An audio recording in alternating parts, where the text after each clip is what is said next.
اللہ الرحمن الرحیم بخلاف ما اذا باعه مجازفۃ، بخلاف اس صورت کے کہ جب اس چیز کو مجازفتاً اور اندازی سے بیچیں، یعنی وزن مطلوب نہ ہو، کیل مطلوب نہ ہو۔ جیسے کل میں نے آپ کو بتلا دیا تھا کہ آپ گندم لے رہے ہیں اور آپ کہہ رہے 10 کلو دے دیں، 12 کلو دے دیں، 20 کلو دے دیں، 30 کلو دے دیں، اس طرح آٹا لیتے ہیں، تو پھر اس صورت میں 30 کلو سے کم یا زیادہ دینا جائز نہ ہوگا، بالکل برابر سرابر دینا لازمی ہوگا۔ ہاں اگر بائیں اپنی طرف سے کچھ اضافی اپنی مرضی سے دیتا ہے، پتہ ہے کہ زیادہ ہے پھر بھی دیتا ہے، تو پھر اس صورت میں جواز ہے، ٹھیک ہے۔ اسی طرح مشتری جانتا ہے کہ بھائی اس نے جو تولا اس میں آدھا کلو کم ہے، اور بائیں نے بتلا بھی دیا کہ بھائی آپ 30 کلو مانگ رہے ہیں لیکن 30 کلو میرے پاس پورے نہیں ہو رہے، آدھا کلو اس میں کم ہے، اگر آپ لینا چاہیں، وہ کہے ٹھیک ہے بھائی مجھے 30 کلو سے آدھا کلو کم بھی ہو تب بھی لے لیتا ہوں، تو پھر تو درست ہے، کوئی مسئلہ نہیں ہے۔ لیکن اگر وزن اور کیل مطلوب ہو تو پھر اس میں کمی زیادتی کی صورت میں بھی درست اور جائز نہیں ہوگی دوسرے کی رضامندی کے بغیر۔ بخلاف ما اذا باعه مجازفۃ، بخلاف اس صورت کے کہ جب آپ وزن اور کیل کو مقصود بنا کر عقد نہیں کرتے بلکہ اندازے سے بے کرتے، آپ کہتے ہیں بس یہ تیلا مجھے دے دو جتنے کا بھی ہے، جتنا بھی اس کے اندر آٹا ہے یا جتنے بھی اس کے اندر گندم ہے، جتنے بھی اس کے اندر تیل ہے، ڈالڈا ہے، کچھ بھی ہے، گھی ہے، بس آپ مجھے دے دیں، ٹھیک ہے۔ ایسی صورت میں آپ نے مجازفتاً لیا تو اس میں اگر کمی زیادتی ہو بھی تو منع نہیں ہے، پھر بھی بے درست ہے، لأن زیادت لہو، اس لیے کہ اس صورت میں زیادتی اسی کی ہے جس نے لی ہے۔ وبخلاف ما اذا باع الثوب مزارعۃ، اور بخلاف اس صورت کے بھی کہ جب کپڑے کو گزو کے حساب سے لیا، لأن زیادت لہو، اس صورت میں بھی زیادتی مشتری کی ہوگی، اذ الزرع وصف فی الثوب بخلاف القدر، اس لیے کہ کپڑے کے اندر جو گز ہے، وصف فی الثوب، یہ ثوب کپڑے کے اندر وصف ہے اور وصف کے مقابل میں کوئی ثمن نہیں آتا، بخلاف القدر، مقدار کے برخلاف، قدر مع الجنس جو گزر چکا، قدر ایسی ہے کہ اگر ایک چیز کو جب ٹکڑے کر دیا جاتا ہے نا، اس کے اندر کوئی عیب پیدا ہوتا ہو تو یہ وصف ہے، اور اگر اس کے اندر عیب پیدا نہ ہوتا ہو تو یہ کیا ہے؟ قدر ہے، ٹھیک ہے۔ گندم سے 2 کلو الگ کر دیا جائے تو گندم میں کوئی فرق پڑتا ہے؟ گندم وہی رہتی ہے، لیکن اگر کپڑا کاٹ دیا جائے تو پھر کیا ہے؟ وہ عیبدار بن جاتا ہے، لوگ کہتے ہیں کٹ پیس ہے یہ، اور پھر جو ہے نا وہ 2000 روپے والا جوڑا کٹ پیسوں میں 500 روپے پر مل جاتا ہے۔ اب بتائیے سمجھ میں کیوں؟ کاٹنے کی وجہ سے عیب پیدا ہو گیا۔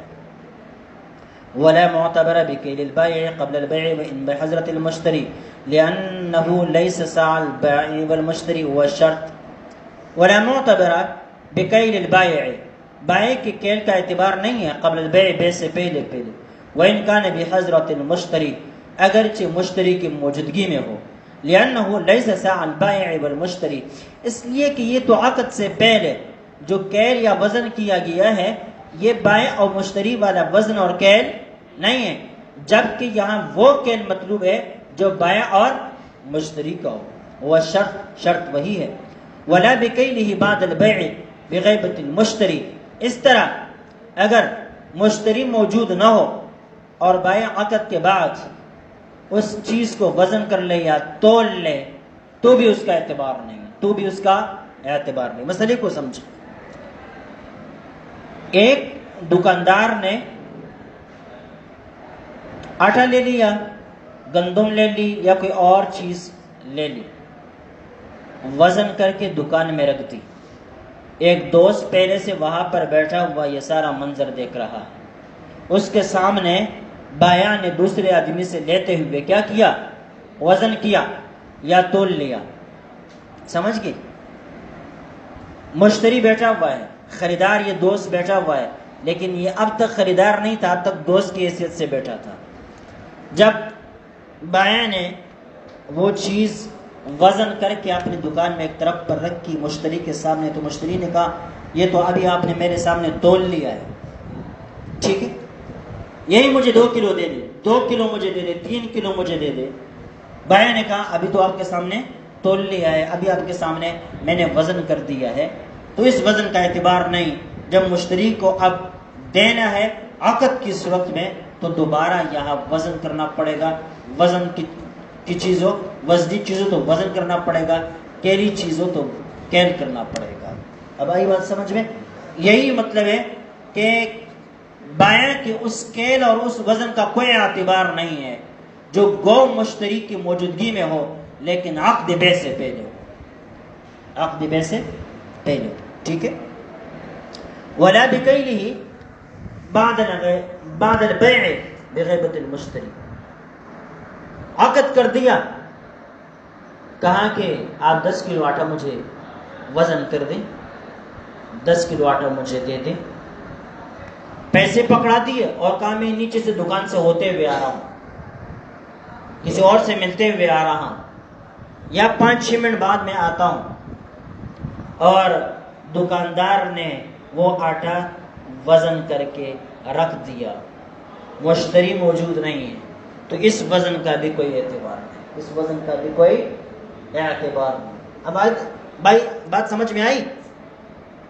اب اگر مشتری بائع کے اوپر اعتبار کرتے ہوئے لیتا ہے تو وہ جانے، اس کا کام جانے، لیکن اگر قانون کی بات کی جائے تو اس وزن کا اعتبار نہیں ہے۔ یہ میں نے آپ کو بتلا دیا تھا کہ قوانین چل رہے ہیں، اس مسئلے اس صورت کی باتیں ہیں کہ جب کیا ہو، دونوں میں اختلاف آ جائے، مثال کے طور پر مشتری آ کر کہے کہ بھئی آپ نے تول لیا، وہ کہے بھئی یہ ہے، ویسے مجھے اعتبار نہیں، میرے سامنے دوبارہ تول لو، تو دکاندار یہ نہیں کہہ سکتا کہ میں نہیں تولوں گا دوبارہ، دکاندار یہ نہیں کہہ سکتا کہ میں دوبارہ نہیں تولوں گا یا دوبارہ وزن نہیں کروں گا، کرنا پڑے گا اس کو، اگر کرتا ہے تو ٹھیک ہے، بیع بھی درست ہے، نہیں کرتا تو پھر کیا ہے، پیسے واپس دے۔ اب آئی بات سمجھ میں؟ یہ مطلب ہے ان مسائل کا۔ لأن الکیل من باب التسلیم، اس لیے کہ وزن کرنا، یہ کیل کرنا، یہ سپردگی کے باب میں سے ہیں۔ لأن نبی یسیر المبیع معلومہ، اس لیے کہ اسی کے ذریعے سے تو مبیع معلوم ہو جاتی ہے۔ ولا تسلیم الا بحضرتہ، اور کسی کی غیر موجودگی میں کوئی چیز اس کے حوالے کر دی جا سکتی ہے؟ میں یہاں پر بیٹھا ہوں اور میں کہوں میں نے یہ موبائل جو ہے نا میرے سامنے پڑا ہوا ہے، وقا اور تخصص میں بیٹھے ہوئے طالب علم کو میں نے سپرد کر دیا، ایسا ہو سکتا ہے؟ نہیں ہو سکتا۔ وَلَوْ كَانَ الْبَيْعُ بَعْدَ الْبَيْعِ بِحَضْرَةِ الْمُشْتَرِي، اگر بائع نے بیع کے بعد مشتری کی موجودگی میں اس کو تول لیا، کیل کر دیا، فقط قیل لا یکتفی بہ، تو ایک قول یہ کہ اب بھی اس کا اعتبار نہیں ہے، لظاہر الحدیث، اس لیے کہ ظاہری حدیث میں کیا ہے کہ 2 مرتبہ ساتھ چلنے چاہیے، اور یہاں 1 مرتبہ ساتھ چلے، 2 مرتبہ، 1 مرتبہ کیل ہوا، 2 مرتبہ کیل نہیں ہوا، جبکہ حدیث میں کیا ہے کہ ساتھ 2 مرتبہ چلنے چاہیے، 2 مرتبہ کیل کرنا چاہیے، 2 مرتبہ وزن کرنا چاہیے۔ فَإِنَّهُ اعتبر ساعین، حدیث نے 2 ساعوں کا اعتبار کیا۔ وَالصَّحِيحُ أَنَّهُ يُكْتَفَى بِهِ، لیکن صحیح تر قول یہ ہے کہ اس کے اوپر اکتفا کیا جائے گا۔ کیوں؟ لأن المبيع صار معلوما بكيل واحد، اس لیے کہ ایک کیل کے ذریعے سے مبیع اب معلوم ہو چکی ہے۔ وتحقق مع التسلیم، معنی تسلیم کا معنی بھی متحقق ہو چکا ہے۔ ومحمل الحدیث اجتماع الصفقتین على ما نبین فی باب السلف انشاءاللہ، اور حدیث کا جو محمل ہے وہ اجتماع صفقتین، اس صورت میں پھر 2 ساتھ چلنے چاہیے، اس صورت میں پھر 2 ساتھ چلنے چاہیے۔ میں نے آپ سے لیا، میں اس کو آگے فروخت کرتا ہوں، تو آپ سے لیتے ہوئے الگ وزن کرنا میری ذمہ داری، دوسرے آدمی پر فروخت کرتے ہوئے پھر اس کے خاطر تولنا یا وزن کرنا دوبارہ میری ذمہ داری ہے، دوبارہ ذمہ داری۔ یہ مطلب ہے کہ جب 2 الگ الگ صفقے ہو تو پھر سا بھی 2 مرتبہ چلنے چاہیے، سا بھی 2 مرتبہ چلنے چاہیے۔ یہ نہیں کہ میں نے آپ سے لیا، وزن کر کے لیا، دوسرے آدمی کو دیتا ہوں، بھائی یہ لے لو 10 کلو ہے، بھائی کب 10 کلو ہے، بھائی میں نے ابھی اس سے لے لیے 10 کلو، ابھی لینے کا کوئی اعتبار نہیں ہے، مجھے دینا ہے تو دوبارہ تول کر دے دو، مجھے دینا ہے تو دوبارہ تول کر دے دو، اس لیے کہ وہ عقد الگ، یہ عقد الگ، وہ صفقہ الگ، یہ صفقہ الگ، ہر ایک صفقے کے لیے الگ الگ ساتھ چلے گا، الگ الگ پیمائش ہوگی، الگ الگ وزن ہوگا، الگ الگ کیل ہوگی۔ اب بات آئیے سمجھ علامہ نبین فی باب السلم انشاءاللہ، جیسے کہ کہتے ہیں، ہم آگے اس کو ذکر کریں گے باب السلم کے اندر۔ وَلَوْ اشْتَرَى الْمَعْدُودَ عَدًّا فَهُوَ كَالْمَزْرُوعِ فِي مَا يُرْبَى عَنْهُمَا، اگر کوئی ایسی چیز جو گن کر فروغ ہوتی ہے، گن کر لے لی، وہ کل مزروع، تو وہ گزو والی چیز کی طرح ہے، فیما یروی عنہما، جو شیخین سے مروی ہے، لأنه لیس بمال الربا، اس لیے کہ یہ کیا ہے، ربا کے مال میں سے نہیں ہے، لہذا اس کا بھی وہی حکم ہے جو غزو کا حکم ہے، جو غزو کا حکم ہے۔ وقل موزون فیما یروی عن ابی حنیفہ، اور موزون کی طرح ہے، وزنی چیز کی طرح ہے اس قول کے مطابق جو امام ابو حنیفہ رحمہ اللہ سے منقول ہے۔ اگر امام صاحب کے اس قول کو لیتے ہیں کہ موزون کی طرح ہے تو دوبارہ اس کو کیل کرنا، وزن کرنا پڑے گا، اس کے اندر پھر گندم والی، آٹے والی صورتیں چلیں گی، اور اگر اس کو مزروع سمجھے یعنی غزو والی چیز کی طرح سمجھیں گے تو پھر اس کے اندر کیا ہے، یہ والی صورت نہیں چلے گی بلکہ غزو والی صورت چلے گی۔ کس والی صورت چلے گی؟ غزو والی صورت چلے گی، کیونکہ وہاں اگر کمی زیادتی آ جائے نا تو مشتری کی ہوتی ہے۔ کس کی ہوتی ہے؟ مشتری کی ہوتی ہے، ٹھیک ہے۔ تو یہاں پر بھی مزروع چیز میں، محدود چیز میں بھی یہی حکم ہوگا۔ لأنه لا تحل له زیادہ عن المشروط، امام صاحب فرماتے ہیں کہ زیادتی جو مشروط کے اوپر زیادتی ہے وہ اس کے لیے درست اور جائز نہیں۔ قال والتصرف في الثمن قبل قبض جائز، پہلے گزر چکا کہ مبیع کے اندر قبضے سے پہلے تصرف کرنا درست نہیں ہوتا، لیکن ثمن کے اندر قبضے سے پہلے تصرف کرنا درست ہے، لقیام المطلق اس لیے کہ یہاں مطلق مجوز موجود ہے، وہ ملک ہے کہ جب پیسے آپ کی ملکیت میں آ گئے، اگرچہ آپ نے اب تک اس کے اوپر قبضہ نہیں کیا ہے تب بھی آپ اس کے اندر تصرف کر سکتے ہیں۔ ولیس فیہ غرر الانفساق بالہلاک، دوسری بات یہ ہے کہ یہاں ہلاکت کی صورت میں عقد کے فسخ ہونے والی کیفیت اور غرر نہیں پایا جاتا۔ مبیع جب ہلاک ہو جائے تو بے فسخ ہوتی ہے، پیسے جب ہلاک ہو جائے تو بے فسخ نہیں ہوتی۔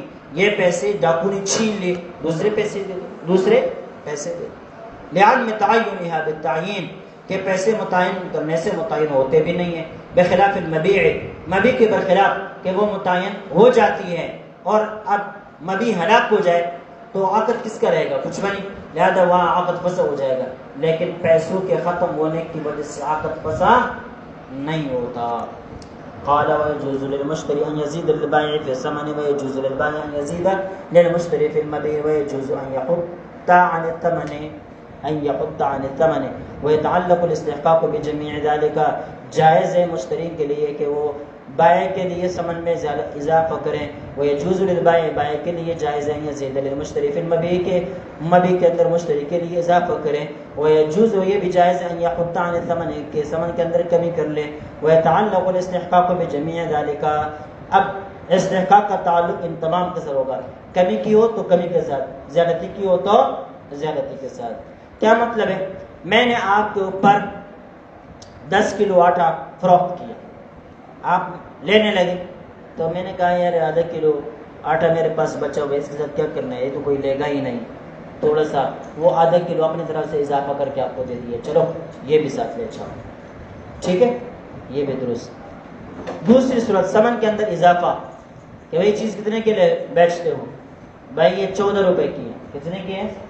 14 روپے کی ہے۔ اب کہتے 14 روپے دے دو، 14 روپے جیب سے نکالے تو 14 تو ہے ہی نہیں، یا تو 15 ہے یا 20 ہے، یا تو 15 ہے یا 20 ہے، اور اس نے 15 روپے دے دیے، اب 1 روپے واپس کرنے کے لیے ہے ہی نہیں، تو مشتری نے کہا چلو یار یہ میری طرف سے 1 روپے آپ کے لیے اضافہ، بات آئیے سمجھ میں؟ تو مشتری کے لیے ثمن میں اضافہ کرنا درست، اور بائع مبیع کے اندر بھی اضافہ کر سکتا ہے، یہ بھی درست۔ ان یحط عن الثمن، ثمن کے اندر کمی کرنا بھی درست۔ ایک آدمی سے کہا چیز کتنی کی ہے؟ کہنے لگا 21 روپے کی، اس نے کہا میرے پاس تو 20 ہی روپے ہیں، 21 ہے ہی نہیں، 1 روپے میرے پاس کھلا نہیں ہے۔ چلو بائع نے کہا چلو 1 روپے آپ کے لیے کم کر دیتا ہوں، 20 کے دے دو، کیا کر 20 دے دو، تو یہ بھی درست ہے۔ وَيَتَعَلَّقُ الْإِسْتِحْقَاقُ بِجَمِيعِ ذَلِكَ، استحقاق کا تعلق پھر کمی زیادتی کے بعد جو بچے گا، جو وجود میں آئے گا، اس کے ساتھ اس کا تعلق ہوگا۔ تشریح خدا کی فَالزِّيَادَةُ وَالْحَطُّ يَلْتَحِقَانِ بِأَصْلِ عَقْدٍ عِنْدَنَا، یہ زیادتی اور کمی جو ہے یہ اصل عقد کے ساتھ ملحق ہو جائے گی۔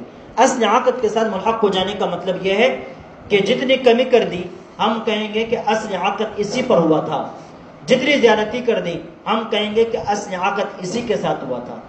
15 روپے پر عقد ہوا تھا، بعد میں 3 روپے اس نے خود اپنے طرف سے اضافہ کر دیے تو کتنے ہو گئے؟ 18۔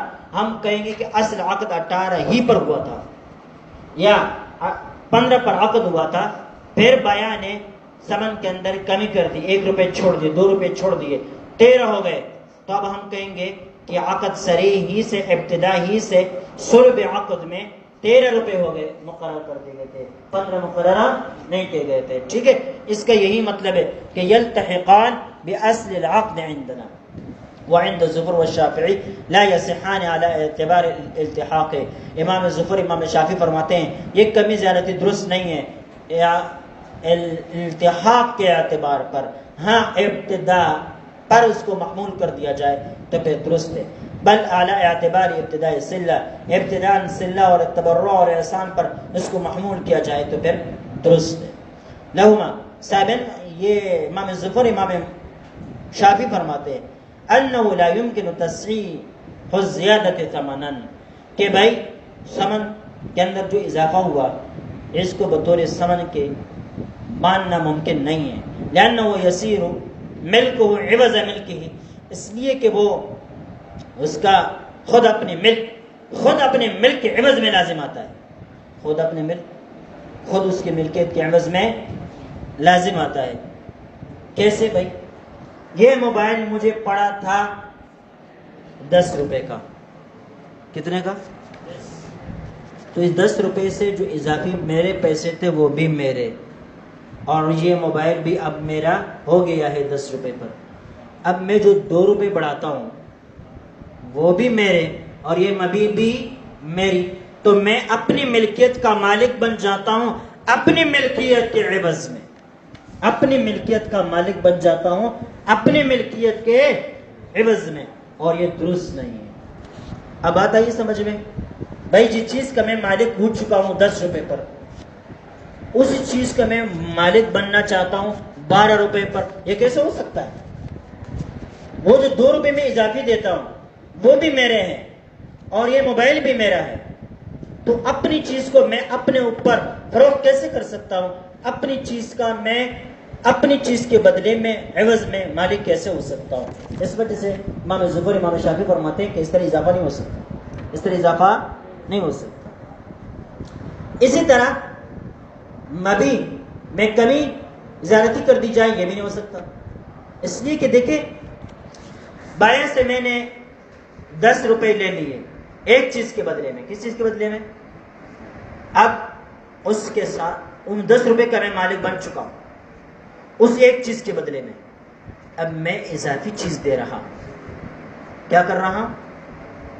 اور میرے جیب میں کوئی اضافی روپے نہیں آتے، اضافی پیسے نہیں آتے، تو یہ زیادہ چیز جو میں دے رہا ہوں کس چیز کے زمرے میں دے رہا ہوں، کس چیز کے بدلے میں دے رہا ہوں؟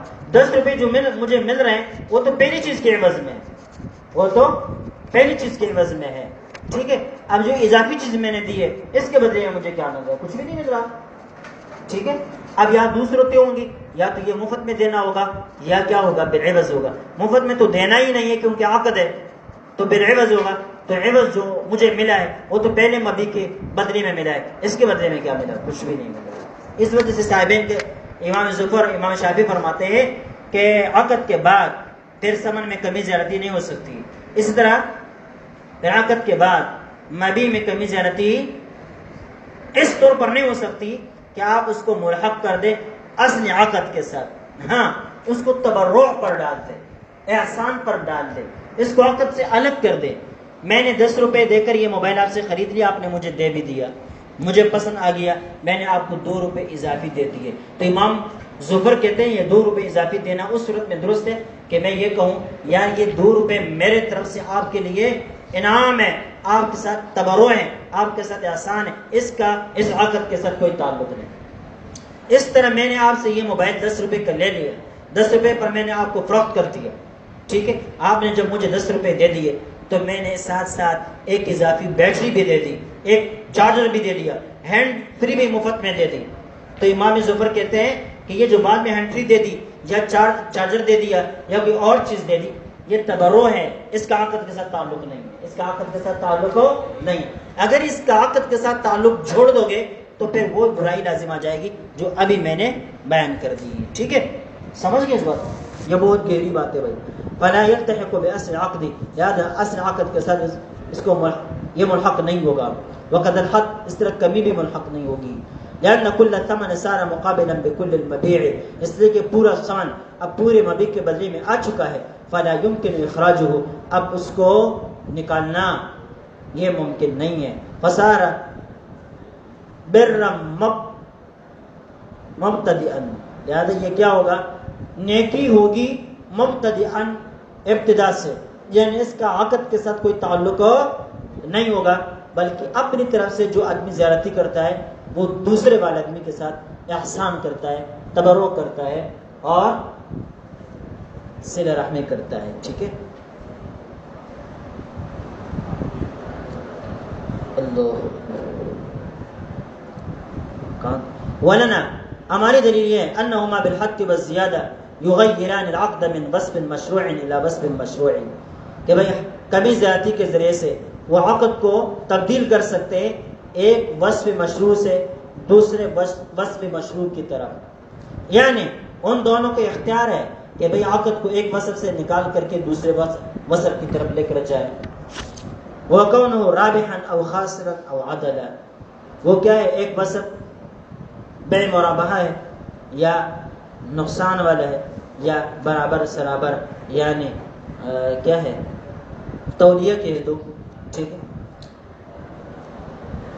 میں نے یہ چیز آپ پر مرابحتاً بیچی، کہا کہ میں نے 10 روپے کے لیے 2 روپے منافع کما کے آپ کو 12 روپے کے دے دیتا ہوں۔ جہاں میں کہا ٹھیک ہے بھائی، درست ہے، مجھے منظور ہے۔ آپ جب پیسے نکالنے لگے 10 روپے کا نوٹ تو آسانی سے مل گیا، لیکن 2 روپے کے لیے بار بار جیب میں ہاتھ ڈالتے رہے۔ میں نے کہا چلو یار، جو نفع میں نے آپ سے لینا تھا نا، نہیں لیتا، 10 روپے کا لے لو۔ اب دیکھیں ایک وصف مشروع سے ہم دوسرے وصف مشروع کی طرف چلے گئے نہیں گئے؟ ٹھیک ہے، تو اس طرح ایک وصف مشروع سے دوسرے وصف مشروع کی طرف جو ہم جا سکتے ہیں یہ ہمارے لیے درست اور جائز ہے۔ تو اس طرح ہم کمی زیارتی بھی کر سکتے ہیں، کمی زیارتی بھی کر سکتے ہیں، سمجھ گئے؟ اس طرح خاسر نقصان ہو رہا تھا، میں نے آپ کو نقصان سے بچایا اور آپ کو اضافی چیز دے دی، تو یہ بھی درست۔ یا عدل، جتنے پر لیا اتنے پر فروخت کیا، برابری تولیہ والی صورت کو فرض کیا جائے تو وہ درست ہے۔ تو اس طرح کیا ہے؟ کمی زیادتی بھی درست ہے۔ وَلَهُمَا ولایت الرفع، دوسری بات یہ ہے کہ بھائی ان دونوں کو تو یہ حق بھی حاصل ہے کہ اس عقد کو سرے سے ختم کر دے اقالہ کر کے۔ فَأَوْلَى أَن يَكُونَ لَهُمَا وِلَایَةُ تَغْیِیرِ، تو پھر جب سرے سے اس عقد کو ختم کرنے کی ولایت اور حق ان دونوں کو حاصل ہے تو اس عقد کو ایک صفت سے دوسری صفت کی طرف منتقل کرنے کا حق بدرجہ اولا ان کو حاصل ہوگا۔ وَصَارَ كَمَا إِذَا أَسْقَطَا الْخِيَارَ أَوْ شَرَطَاهُ بَعْدَ الْعَقْدِ، یہ ایسا ہو گیا جیسے کہ دونوں نے خیار الشرط رکھا تھا، پھر خیار الشرط کو دونوں نے ساقط کر دیا، یا عقد کے اندر کوئی شرط نہیں رکھی، بعد میں دونوں نے شرط رکھی، رضامندی کا اظہار کر دیا خیار الشرط کے اوپر، تو درست۔ تو اس طرح تغییر درست ہے تو کمی زیارتی بھی درست ہے، کمی زیارتی بھی درست ہے۔ ثم اذا صح يلتحق باصل عقد، جب یہ ثابت ہو گیا، صحیح ہو گیا کہ یہ کمی زیارتی جو ہے اصل عقد کے ساتھ ملحق ہوگی، لأن وصف الشيء يقوم به لا بنفسه، اس لیے کہ شيء کا جو وصف ہوتا ہے یہ اس شے کے ساتھ قائم ہوتا ہے، لا بنفسه، کوئی وصف اپنے ذات کے اعتبار سے قائم نہیں ہوتا، وصف کا تعلق غیر کے ساتھ ہوا کرتا ہے، وصف کا تعلق غیر کے ساتھ ہوا کرتا ہے، وہ قائم بالغیر ہوتا ہے، قائم بنفسه نہیں ہوتا۔ بخلاف حد الکل، کل کے حد، کل ثمن کو معاف کرنے کے برخلاف، کیوں؟ لأنه تبدیل لأصله لا تغییر لوصفه، اس لیے کہ پورے پیسے ترک کر دینا، چھوڑ دینا کہ بھائی چلو 1 روپے بھی آپ سے نہیں لیتا، تو یہ تبدیلی نہیں ہے، یہ تبدیلی نہیں ہے، یہ عقد کو بالکل تبدیل کرنا ہے، یہ تبدیلی ہے ہی نہیں، بلکہ کیا کرنا ہے؟ یہ وصل کے اندر تبدیلی نہیں ہے بلکہ عقد کو تبدیل کرنا ہے. کیا کرنا ہے کہ پہلے یہ عقد معاوضہ تھا، اب یہ عقد معاوضہ نہیں رہا، تبرع بن گیا، احسان ہو گیا، ہدیہ بن گیا، ہبہ بن گیا، گفٹ ہو گیا. اب آئی بات سمجھیں. لا تغییر وصف لا تغییر لوصف، وصل کے اندر تبدیلی نہیں ہے. فلا يلتحق به، لہذا یہ پہلے والی صورت کے ساتھ ملحق نہیں ہو سکتا. یعنی گویا کہ یہ ایک اعتراض کا جواب ہے. آپ کہتے کمی زیادتی کر سکتے ہیں، تو کمی زیادتی کر سکتے ہیں تو پھر جائز ہونا چاہیے کہ پورے پیسے بھی ختم کر سکتے ہیں، پورے پیسے بھی ختم کر سکتے ہیں. آپ کہتے ہیں پورے پیسے ختم نہیں کر سکتے، پورے پیسے ختم نہیں کر سکتے، کم نہیں کر سکتے، چھوڑ نہیں سکتے. تو جب پورے چھوڑ نہیں سکتے تو توڑے بھی چھوڑ نہیں سکتے. اب آتا ہی سمجھ. تو جواب دیا کہ بھئی پورے کو چھوڑنا الگ ہے اور کم چھوڑنا الگ ہے. اب آتا ہی سمجھ میں. کیوں؟ اس لیے کہ اگر پورے چھوڑ دیا جائے تو اب عقد معاوضہ رہے گا ہی نہیں، عقد کے اندر تبدیلی آ جائے گی. جبکہ یہاں عقد کیا ہے؟ عقد معاوضہ ہے. اس وجہ سے ہم کہتے ہیں پورے ترک نہیں کر سکتے، پورے ترک نہیں کر سکتے، کچھ نہ کچھ لینا پڑے گا. والا اعتبار التحاق لا تكون زیادہ عوض عن ملک، کہتے ہیں جب التحاق کا اعتبار کیا تو یہ زیادتی جو ہے یہ اپنے ملک کا عوض بن کر سامنے نہیں آیا. امام زفر کو جواب دیا. امام زفر نے کہا تھا کہ اگر آپ اس کو ملحق کر دیں گے نا، ایک شخص اپنے ملک کے بدلے میں اپنے ہی ملک کا مالک بن رہا ہے اور یہ درست نہیں. ہم نے جواب دیا کہ بھائی یہاں جو ہم نے زیادتی کی یا ہم نے جو کمی کر دی تو یہ عین عقد کی طرف اس کی نسبت ہو گئی، عین عقد کی طرف اس کی نسبت ہو گئی. ایک چیز 10 روپے کی لی، پھر 12 روپے کی 2 روپے اضافی کر دیے تو ہم یہ کہیں گے کہ عقد ہی کے وقت 12 روپے طے کر دیے تھے، عقد ہی کے وقت 12 روپے طے کر دیے تھے. تو یہاں یہ لازم نہیں آ رہا کہ 10 روپے کی چیز جو اس کی ملکیت ہو گئی تھی 10 روپے کے بدلے میں، اب وہی چیز 12 روپے کے بدلے میں اس کی ملکیت ہو رہی ہے. وہ والی خرابی یہاں لازم نہیں آتی، بلکہ ہم یہ کہیں کہ یہاں شروع ہی سے 12 روپے متعین ہو گئے تھے. وَيَظْهِرُ حُكْمُ الِالتِّحَاقِ فِي التَّوْلِيَةِ وَالْمُرَابَحَةِ، کہتے ہیں التحاق کا حکم جو ہے تولیہ و مرابحہ میں ظاہر ہوگا. حَتَّى يَجُوزَ الْكُلِّ فِي الزِّيَادَةِ وَيُبَاشِرُ الْبَاقِي فِي الْحَدِّ وَفِي الشُّبْهَةِ. کہتے ہیں مرابحہ و تولیہ میں یہ التحاق ظاہر ہوگا یہاں تک کہ مرابحہ کل جو اضافہ ہوا اس پر ہوگا، وَيُبَاشِرُ الْبَاقِي فِي الْحَدِّ کمی میں بھی مرابحہ کا تعلق حد کے بعد باقی رہنے والے ثمن پر ہوگا. وفی شبہ میں بھی اس کا جو ہے التحاق کا حکم جو ہے وہ ظاہر ہوگا. دیکھیں ایک چیز میں نے آپ سے لے لی تھی 12 روپے کی، اور جب میں پیسے دینے لگا تو میں نے 12 کے بجائے آپ کو 15 دے دیے. کتنے دے دیے؟ تو 3 روپے آپ کے لیے اضافہ کر دیا نا. اب یہ 15 روپے کی چیز مجھے پڑی، اس چیز کو جب میں مرابحتاً آگے بیچوں گا تو 15 روپے کے حساب سے بیچوں گا. یعنی مرابحے کا آغاز کہاں سے کریں گے؟ 15 روپے سے کریں گے. سمجھ گئے؟ اس طرح اگر میں نے یہ چیز آپ سے 12 روپے کی لے لی، ٹھیک ہے، جب میں آپ کو پیسے دینے لگا تو 10 روپے کا نوٹ میں نے نکال کر کے دے دیا، لیکن 2 روپے کے لیے جیب کے اندر بار بار ہاتھ ڈال رہا ہوں. آپ نے کہا کہ بھائی چلو وہ 2 روپے آپ کے لیے میں معاف کر دیتا ہوں. تب مجھے کتنے کی پڑی؟ اصل قیمت کتنے کی ہوئی تھی؟ 12 کی. اب میں مرابحتاً اس چیز کو آگے بیچنا چاہوں گا تو 12 کا حساب نہیں 10 کے حساب سے. کس کے حساب سے؟ اس لیے کہ یہ جو کمی زیادتی ہے یہ اصل عقد کے ساتھ ملحق ہو گئی.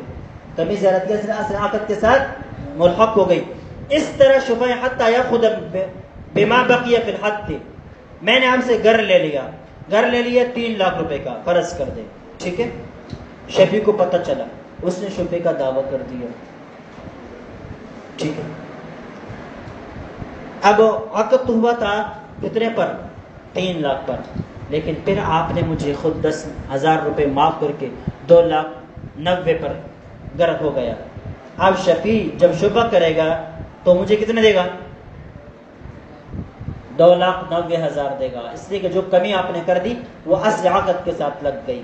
ایسا نہیں کہ بھئی وہ 10,000 تو اس نے میرے لیے چھوڑ دیے، نہیں تیرے لیے نہیں چھوڑے، عقد کے اندر چھوڑ دیے، لہذا شفیع بھی اترے پر لے گا. وَإِنَّمَا كَانَ لِلشَّفِيعِ أَن يَأْخُذَ بِدُونِ الزِّيَادَةِ، شفیع کے لیے جائز ہے کہ زیادتی کے بغیر اس کو لے لے. لِمَا فِي الزِّيَادَةِ مِنَ الطَّالِ حَقِّهِ الثَّابِتِ فَلَا يَمْلِكَانِ، اور لما فی زیادتی امثال حق، اس لیے کہ زیادتی کے صورت میں ثابت شدہ حق کو باطل کرنا لازم آتا ہے. فلا یملکانی، اور وہ دونوں اس کے مالک نہیں ہیں. کیا مطلب ہے؟ میں نے گھر لے لیا 3 لاکھ روپے کا، شفیع کا دعویٰ کر دیا. میں نے کہا کہ بھائی یہ گھر جو آپ نے مجھے 3 لاکھ کا دیا ہے نا، 3,50,000، میں 50,000 آپ کو اضافی دیتا ہوں. اب اس میں کیا ہے؟ شفیع کا نقصان ہے. شفیع کا حق تو 3 لاکھ پر ثابت ہو چکا تھا. اب میں نے کیا کر دیا؟ 50,000 اس کو اضافی دے دیے تاکہ شفیع کی جیب سے 50,000 اور نکل جائے. تو کہتے ہیں اس کی اجازت نہیں ہے. شفیع جو ہے وہ شفقت کرے گا اپنے 3 لاکھ روپے پر. ثم زیادت لا تسع بعد هلاك المبيع على ظاهر الروایہ، پھر زیادتی مبیع کے ہلاک ہونے کے بعد ظاہر روایت کے قول کے مطابق درست نہیں ہے. لأن المبيع لم يبقى على حالة یصح الاحتیاز عنه، اس لیے کہ مبیع اس حالت پر باقی نہیں رہی کہ اس کا عوض لینا درست ہو. والشیء یثبت ثم یستند، پہلی چیز ثابت ہوتی ہے پھر اس کی طرف کسی اور چیز کی نسبت ہوتی ہے. یا مبیع موجود ہے ہی نہیں، آپ اس کی طرف پیسوں کی نسبت کیسے کریں گے؟ ٹھیک ہے. بخلاف الحق، ہاں پیسوں کے اندر کمی ہو سکتی ہے. لأنه بحال يمكن اخراج البدل عما يقابله، اس لیے کہ وہ اس حال پر ہے کہ ممکن ہے کہ بدل کو، جو اس کے مقابل میں چیز ہے نا، اس سے کیا کر لیں؟ اس سے آپ بدل کو خارج کر دیں، کم کر دیں. مثال کے طور پر مبیع ہلاک ہو گئی تو آپ ثمن میں کمی کر سکتے ہیں. ٹھیک ہے، ثمن میں کمی کر سکتے ہیں. فَيَلْتَحِقُ بِأَصْلِ الْعَقْدِ استنادا، لہذا اصل عقد کی طرف اس کی نسبت ہو جائے گی. وَمَنْ بَاعَ بِثَمَنِ حَالٍ ثُمَّ أَجَّلَهُ أَجَلًا مَعْلُومًا صَارَ مُؤَجَّلًا، ایک شخص نے عقد کیا، عقد فی الفور کر دیا، منجز کر دیا، لیکن اس کے بعد دوسرے آدمی کو کہا کہ چلو یار ابھی پیسے نہیں ہے نا تو 5 دن بعد دے دو. اب بعد میں یہ کیا بن گیا؟ ادھار بن گیا. پہلے کیا تھا؟ عقد بعد تھا، منجز تھا.